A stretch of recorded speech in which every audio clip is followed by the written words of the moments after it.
naging filming spot We used ito to see a na lot of buses and trucks and cars commuting between South and North Korea. So yung Freedom Bridge, that's a symbol of Korean War and the enduring hope na ma-reunite yung North Korea and South Korea. Manaso banggapsimnida.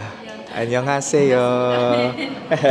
Siya yung North Korean defector na nakausap natin. Pag sinabing defector, mga tumakas sa North Korea. Alam nyo ba, yung founder ng Hyundai, diba, yung mga kasasakyan, North Korean pala siya. Annyeonghaseyo guys! Good morning from Seoul, South Korea! This is Dave, the Kuripo Traveler, and this is our first day na hindi nakasama yung Korea Tourism Organization. Nag-iwalay na tayo kagabi, kahapon, and kagabi hindi na ako lumabas. Like, nagpahinga na lang ako and upload kasi nakakapagod yung previous days. So ngayon, specifically, nasa Hongdae tayo. Nandito yung guest house natin sa likod. Happy Tree Guest House. Nabook natin yan sa Agoda. Pwede yung i-search sa Agoda. I-comment ko yung link sa baba ng guest house na to. So para siyang dorm type. Okay lang naman, malinis. Comfortable naman akong nakatulog. And for today's video guys, pupunta tayo sa DMZ or yung demilitarized zone ng Korea.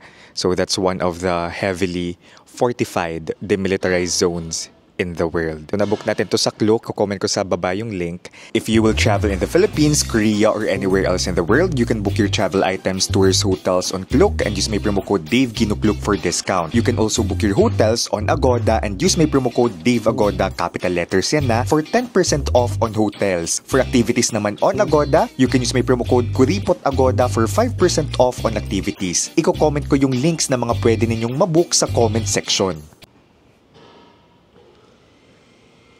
Good morning! Ang meet-up point guys ay dito sa may Hongik University Station Exit 3. May mga bus na dito.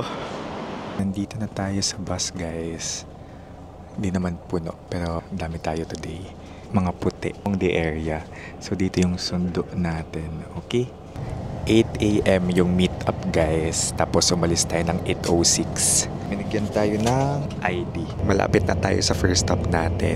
And kinento ng tour guide natin na si Sadie yung history ng Korean War. Pati ng DMZ. Grabe. I think mas maganda talaga na may tour guide para galing talaga sa local.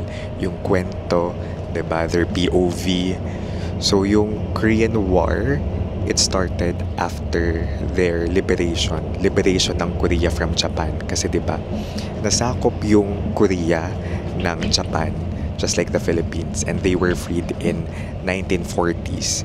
And then nung lumaya yung Korea from the Japanese occupation, wala silang king. Yung last king nila ay pumanaw noong sinakop sila ng Japanese. Yung Korea ay nahati sa dalawang ideology, tapos isa doon yung communist. Nahati yung Korea sa North and South Korea.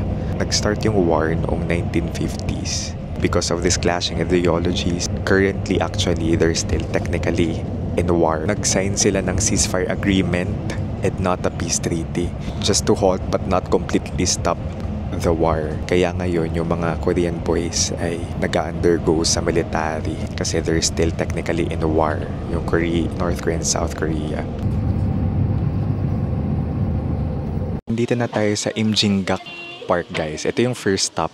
So ito yung parang Peace Park. This is a train from from 1950s. Tapos nilagay nila dito. May certain areas dito na bawal photograph, okay? Ito yung train, tapos there used to be a tree na tumubo dyan.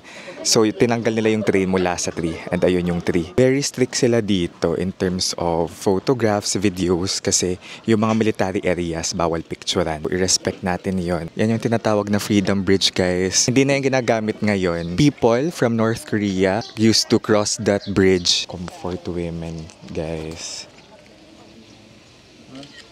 Hindi pa ito DMZ. So meron ditong song na piniplay. It's dedicated for dispersed family. Nung nagkaroon ng war, nung nahati yung North and South, merong hindi nakabalik. Pwedeng umakyat dito para may view tayo ng Freedom Bridge. So eto na, a better view of the Freedom Bridge. So hindi pa natin actually kita dito yung North Korea, guys. Meron ditong area where South Korean can pay respect to their elders. May mga South Koreans na hindi na nakita yung family nila after the war broke out. Nahati sa dalawa yung Korea, tapos hindi na sila pinayagan to cross the DMZ. Meron ditong area where they can pay respect. May mga South Koreans na nagpapa-DNA test for the possibility na mahanap yung pamilya nila. Kasi dito yung government, they are trying to match the DNA of South Koreans sa mga remains na nakikita nila. Nagkaroon daw before, record holder sa Guinness Book World of Record, isang program where they tried to unite the people. So yung Freedom Bridge, that's a symbol of Korean War and the enduring hope na ma-reunite yung North Korea and South Korea. My tour guide also thinks that it would be better for the two countries to be reunited. Ayan, no? May makita din tayong cable cars doon, oh. May parang museum dito. And we had an interview with a North Korean defector sa likod. May displays dito, like the uniform. Manasumbanggapsimnida. 안녕하세요. Thank you. Siya yung North Korean defector na nakausap natin. Pag sinabing defector, ito yung mga tumakas sa North Korea. And then nachika niya na kaya siya tumakas from North Korea kasi wala siyang makitang future sa North Korea. Grabe, dumaan siyang Thailand, dumaan siyang Laos. Dinala din niya yung pamilya na dito. May broker siyang hinire para mabitbit yung pamilya niya dito. It took her 40 days to come to South Korea. And then there was a question asked earlier kung bakit South Korea pwede naman siyang mag-Thailand. But it was because the culture is similar, Hangul similar, the language similar, sulat similar. There are a lot of similarities kaya nandito sila sa South Korea. Yung North Korean defector na na-meet natin, nag-work siya sa factory business nung nasa North Korea siya. Banat na banat pa yung balat ni North Korean defector. Sana all. Charing. Pero ayun, may nagtanong kung mas madali daw ba talaga pumasok sa South Korea kung may pera. Pero syempre, immediate reaction ay hindi madali.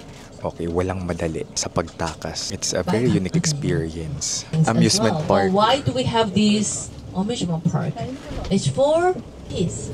This park is very popular for kids. The refugees and their descendants bring their family here, and usually they have kids, very young kids, who are not aware of the war. Oh my gosh. Naging filming spot we used to see a lot of buses and trucks and cars commuting between South and North Korea, but Quezon City. Because Quezon Industrial Complex so hindi talaga nag-shoot yung crash landing on you sa DMZ. Nasa DMZ na tayo, guys, or yung demilitarized zone ng Korea. Ito na yung ating crash landing on you experience. Talagang nung napanood ko yung crash landing on you, to be honest, pumasok sa isip kong bumisita ng North Korea. Pero ito na yung closest na pwede nating magawa, yung DMZ, kasi mamaya makita natin yung North Korea. Papunta pala tayo sa third tunnel. After nung Korean War, 'di ba, nahati yung North and South, nagdig yung North Korea ng mga tunnels. Ito yung third tunnel. Ayan, dito na tayo sa DMZ. So, may UN flag doon, tapos South Korean flag. I can't wait to enter the tunnel. Bawal photo. Before tayo pumunta sa spot na to, nagkaroon ng checkpoint. Required yung passport natin. May Korean military na nag-check. So sabi ng tour guide natin, marami daw military na cutie dito. Pero bawal mag-picture. So may areas talaga na hindi pwedeng mag-picture, okay? And video. Hindi naman tayo lumabas ng bus kanina sa checkpoint. So pumasok yung military. 1.6 kilometer long tunnel. Tapos yung inopen ng South Korea for tourists ay hindi naman naabot ng, I think, around 400 meters na tunnel. Yung other part ng tunnel ay syempre nasa North Korea territory na. Kung may claustrophobia kayo, may health issues kayo, you should think twice. Pag-isipan nyo mabuti kung gusto yung sumama or wag na. Yun yung sinabi sa atin ng tour guide natin. Meron ditong lockers, okay? Kalalabas lang natin sa tunnel. It was an experience. Yung paglusot sa tunnel, that was an experience. Pero it's better than I expected. Maluwag naman siya. Nagkasya naman tayo. Like there were just few times na gumaganito tayo, like yumuyo ko. Pero kung matangkad kayo, kailangan nyo talagang yumuko. Yeah, na-experience kasi natin yung sa Cu Chi Tunnel sa Vietnam. Mas ano talaga yun, like mas maliit, as in bend kung bend. Like pinapagpawisan na kami noon, the entire time na pumapasok kami sa tunnel. Daming tourist. Malimig sa tunnel. Nanong ko actually yung tour guide natin if air-conditioned yung tunnel. Hindi daw. Natural yun. Just surreal to enter a North Korean tunnel, may glimpse rin tayo sa baba ng North Korea. Parang binutasan. From the South Korea territory, makita natin yung North Korean territory. Puro kwento na lang kasi guys, bawal mag-video sa loob. I-describe ko na lang yung experience ko. Prepare your legs kasi paakyat, parang hiking siya. Binilisan ko rin May feel ako sasakit yung legs ko right after this. Pero pababa, dire-diretso lang siyang pababa. We made it. Grabe, ang galing ng South Korea. Yan lang din masabi ko na they were able to make this as a tourist spot. I think this is important to really immerse ourselves into the Korean, history. 'Di ba? Yung actual experience. Na-share ko na ba na itong tunnel na ito, na-discover to dahil yung mismong engineer ng tunnel i-reveal sa South Korean authorities na nandito yung tunnel. So ano siya, defector siya. Yung North Korean na engineer ng tunnel. So siya yung nagsumbong na hello, may tunnel dito. Malamig sa loob ng tunnel guys, as in pagpapawisan lang kayo dahil lalo na yung paakyat kasi nag-exert tayo ng energy and effort. But wow, grabe. May plants din pala tayong nakita sa tunnel. North Korean side, may pumapasok na light. Tapos may water din kasi wet yung paligid. May nilalagay sila sa sahig kasi wet nga yung sahig. Pero hindi naman super wet. So magsapatos kayo. I think for this tour, mag-wear talaga kayo ng comfortable clothes, okay? On our way here pala, interesting to note na nung lumagpas na tayo sa DMZ, may mga signs doon ng mines. Kasi marami daw lead mines dito. 1,000 plus yung lead mines na tinanim nila during the war. Mga patibong na sumasabog. Na-amaze ako sa sistema nung tunnel that we're allowed to go there. Tapos sa loob ng tunnel din pala, may part doon where you can call for help. May tubig din, may mga upuan din kung pagod na kayo, lalo na pagpaakyat. Nice photo booth ng military. DMZ sign. May mga photo spots dito. Ayun yung malaking sign ng DMZ. Ang city pala na to ay Paju City. Okay? Ito yung model ng tunnel, guys. So again, no photography. Hindi naman ito yung mismong tunnel, okay? Pero ito yung kung saan tayo pwede magpa-picture. Ganyan yung dulo. May butas para makita na yung may North Korean territory. Solo traveler pala tayo. So, buti lang mabait yung tour guide natin. May special service ng photo. Now we are in the DMZ again. Do you see the blue line on my side? The observatory is in the DMZ. Papunta na tayo sa observatory, guys. Marami ulit bawal picturean dito. Pero ito yung old na observatory. Pwede mag-picture dyan na hindi na yan ginagamit ngayon. Makakita na talaga tayo ng North Korea dito. Ang DMZ pala, guys, this is under UN. So hindi ito under South Korea, okay? Or North Korea. This is under UN. May dalawang village actually dito sa DMZ. So they're really under control. Like every night daw may nagche-check to count them, yung villagers. We're already in the observatory and may cafe dito where you can see North Korea, but it's definitely prohibited to take photo or videos. So from time to time, I ask questions from our tour guide if pwede bang kumuha ng pictures or video. Yung security dito, malupit. There are a lot of areas na hindi ka pwedeng kumuha ng photos or videos. Kanina pala, di ba nakapag-picture tayo and video with the North Korean defector. We can post naman on social media. Our tour guide asked permission for me if we can post it. Okay naman daw. Consent is key sa mga ganito. Kapag nasa tour kayo, DMZ tour, ask nyo na lang din yung tour guide nyo if pwedeng kunan yung photo, yung mga bagay-bagay. This one, yeah, we're in a cafe. So, this is a cafe na may view kayo ng North Korea. Marami daw CCTV dito. We cannot take a photo or video. Pero dito sa mismong cafe, okay lang naman daw. This is the last point where we can see North Korea. Yung memory of North Korea, nasa utak ko na lang siya. I can just search online for the photos or videos. Nakikita na natin yung North Korea dito. May village doon, walang high-rise buildings. And dati daw, itong Gaesong City, sinusuplayan niya ng electricity ng South Korea. Kasi hindi nila kaya mag-sustain ng sarili nilang electricity. Pero ngayon, syempre, hindi na. Grabe yung pagiging heavily guarded nitong demilitarized zone talaga. I love the sandwich, juicy yung hotdog. May curfew yung mga nakatira dito sa village inside the DMZ. Bawal silang lumabas ng 12 to 5 a.m. We're leaving? Okay. May military area dito. Tapos kinover talaga nila ng mga tarpaulin or posters about South Korea para hindi makita yung mga nangyayari sa loob. Tinanong ko si Sadie, yung tour guide natin, if ano ba talaga yung difference ng Crash Landing on You na K-drama pati yung actual North Korea. Close daw yung depiction pero mahirap talaga yung mga nasa north. Like, they can barely eat. Sad reality. Kaya understandable na maraming gustong makawala from North Korea. Oh, that's the shooting spot of the Korean drama Crash Landing on You. Yeah, this is a real shooting spot. Yeah, that tour guide is 10 minutes, 16 kilometers away from Kaesong, but we can't go. Yeah. So this is the Unification Village or Tongilchon. Nasa loob siya ng DMZ or Demilitarized Zone. Yung mga residents dito, technically, South Koreans. Pero again, they're inside the DMZ, which is under UN. They are not required to undergo the military service. Diba? Nagto 2 years sa military service yung mga Korean men. In North Korea pala, both men and women ay nag-military service. Pero dito, South Korea, it's men. Binuo itong village na to, Unification Village ng South Korean government for those people who were displaced due to the war. Yung trabaho talaga ng mga tao dito ay farming. People here are subject to heavy monitoring kasi syempre napakalapit nito sa North Korea. Ito may park dito. The area kung saan tayo pinakamalapit na nakapunta sa North Korea ay yung tunnel kanina. Korean food buffet. And then, may ATM. 1973 pala to, in-establish ng Korean government.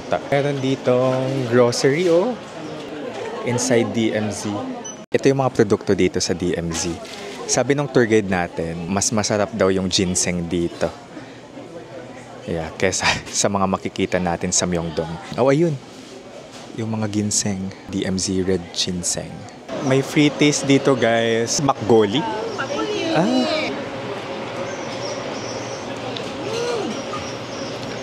Sour. 감사합니다. Yeah. The ice cream.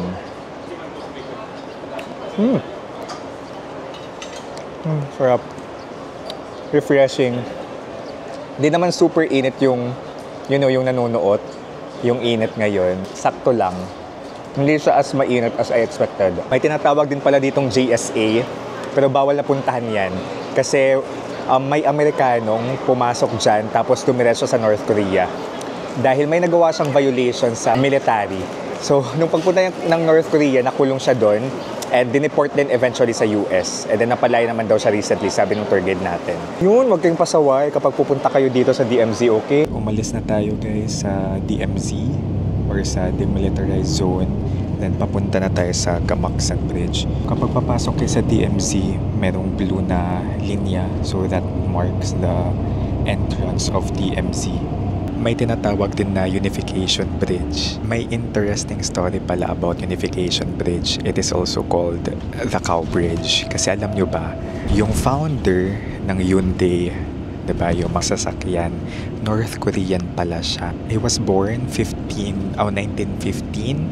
Tapos before the Korean War, napunta siya sa South Korea. Nung nagka-Korean War, hindi na siya nakabalik sa North Korea. Farmer, yung tatay niya, ambitious kasi siya. Gusto niya makawala sa, pagiging farmer. 2 minutes, we'll get to the entrance of the malapit na tayo sa bridge. Dinaanan natin yung memorial, battlefield 8 minutes up.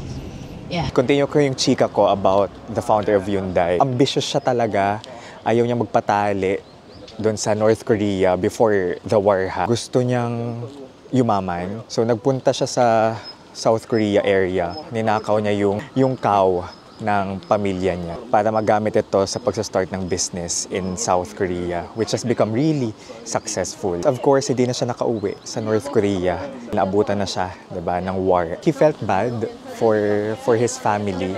Kaya dumaan siya sa Unification Bridge with 1,001 cattle para kahit papaano to show yung pagsisisi about sa ginawa niya. 1 cattle for his family, tapos 1,000 for the rest of North Korea. Yung Hyundai daw had several efforts then to support unification of North and South Korea. So ngayon ko lang yung nalaman na North Korean yung founder ng Hyundai. Hiking na naman tayo papunta sa bridge. So itong Gamaksan Bridge, dedicated ito sa isang British Army unit who fought during the Korean War. It was one of the most intense battles during the Korean War. Pinabagtas natin punta sa bridge. So, naging battlefield itong area na to. Grabe, kanina pa tayo nag-hike, guys. Lakaran, itong DMZ tour, okay? Wow, ganda. Itong area kung nasaan tayo ngayon, this is around 30 minutes away from DMZ. Kapag magta-travel, I think, tas lakaran yung peg nyo, warm up talaga. Prepare nyo sarili nyo, hindi lang financially, hindi lang yung leaves, kundi pati physical. Kanina hindi naka-on yung mic, pero ito na tayo. Grabe, may pa-wifi pa dito, oh. Pero wow, lakaran talaga.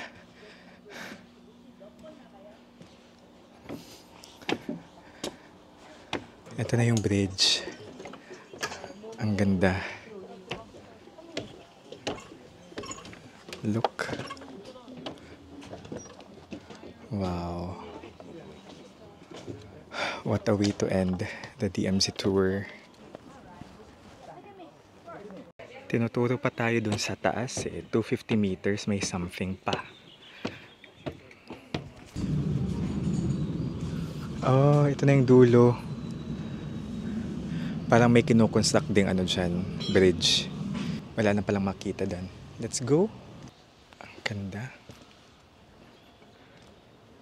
Pang K-drama itong mga location na to. As in, umaalog siya. Very thrilling sa feeling yung pag-alog. Nakababa na tayo. 2:00 na dito, guys. And tirik yung araw. Yung init na to okay lang. May convenience stores pala dito. Oh, may shops. Ayun. This ends our tours. So wait, share ko lang sa inyo. Aside from Hongdae, yung meet-up ay pwedeng Myeongdong. And yung drop-off natin ngayon, it's City Hall. Very nakakabusog sa isip. Very informative. Very informative yung trip na ito. We got to learn more about Korean War, the Korean history. It's nice to learn the history of the countries or places that we visit so that we get to appreciate it more. Lagi ko tong sinasabi na kapag ng ibang bansa, wag lang yung puro aesthetic, kundi yung kasi, well, okay, depende pa rin naman sa type ninyo. Kung okay lang kayo sa ganun, go. But I think we'll get to, kung purpose natin ay immerse talaga yung sarili natin sa country.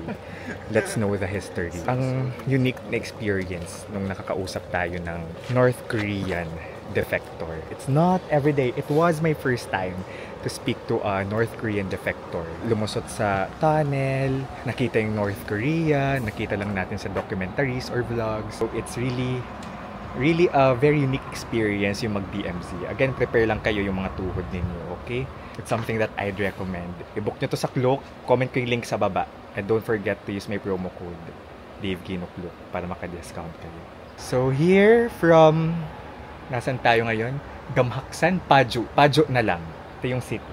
So here from Paju, this is Dave, guys, the Kuripot Traveler. Let's live our best lives. Bye-bye!